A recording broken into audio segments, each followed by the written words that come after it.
So hello everyone आज बिहानको काम है मैले तपाईलाई देखाएको थिएँ त्यो कामहरु छिटो छिटो सकेर चाहिँ हामी चाहिँ रेडी भइसकेको थियो हो। त्यो रेडी चाहिँ कहाँ जानको लागि भयो भन्दाखेरि चाहिँ रेडी चाहिँ हामी गुम्बा जानु लागि भएको थियो है। त्यहाँदेखि ठिकै गुम्बामा आइपुगेको थियो यता आनी गुम्बा। सो आज चाहिँ गुम्बामा वङ थियो नि त। सो त्यही भएर छिटो छिटो गरेर आयो हो। अलिकति रस गरेर अब ढिलो भयो कि भन्ने भयो नि त। सो यति बेला चाहिँ मैले मुखमा छुर्पी हालिरहेको थिएँ कि मैले निकाल्नु पनि सकिनँ, यति साह्रो मिठो भइरहेको थियो नि छुर्पी के भन्नु। त्यहाँदेखि चढेर अलिकति हिँड्नुपर्छ नि त उकालो। सो यो चाहिँ हो आनी गुम्पा है। आनी गुम्पा चाहिँ कति ब्युटिफुल छ नि, तपाईँहरू पनि भिजिट गरेको छैन भने चाहिँ गर्नुहोस् कि कस्तो राम्रो छ यसको सराउन्डिङ ठाउँहरू हुन्छ नि। अन्त ढिलो त भएको थिएन तर मान्छे चाहिँ निकै नै भइसकेछ है ल। अन्त रिम्बुची बोल्नु हुँदै थियो, त्यो छेउमा सुनिरहेको थियो है सबैजना। अन्त म पनि बेबीसँग एकछिन उभिएर छेउ सुनेँ। त्यहाँदेखि छेउ सुनेपछि खुट्टा दुखिसकेको थियो, निकै उभियो नि त।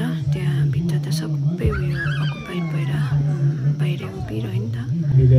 त्यसो हुँदा चाहिँ एकछिन अलिकति अगाडि गएर चाहिँ अलिकति रेकर्ड गरिरहेपछि बोल्नु हुँदै थियो। यति नलेजहरू सेयर गर्नु हुँदै थियो सुने।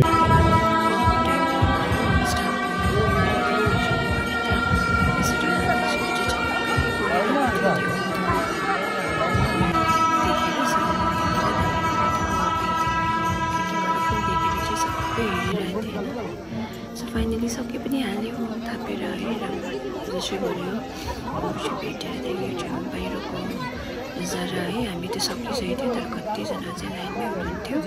अन्त यो चाहिँ हो पारी गान्तोक। त्यहाँदेखि चाहिँ हामी सबै बाहिर चाहिँ गफ गरिरहेको थियो। त्यहाँदेखि यो चाहिँ हो छुदेनको ब्याक साइडको भ्यू है। अघि चाहिँ हामी फ्रन्ट साइड देखाएँ मैले तपाईँलाई, यो चाहिँ ब्याक साइडको भ्यू। अन्त अब चाहिँ हामी फर्किनु लागि छुदेन घुम्दै थियो।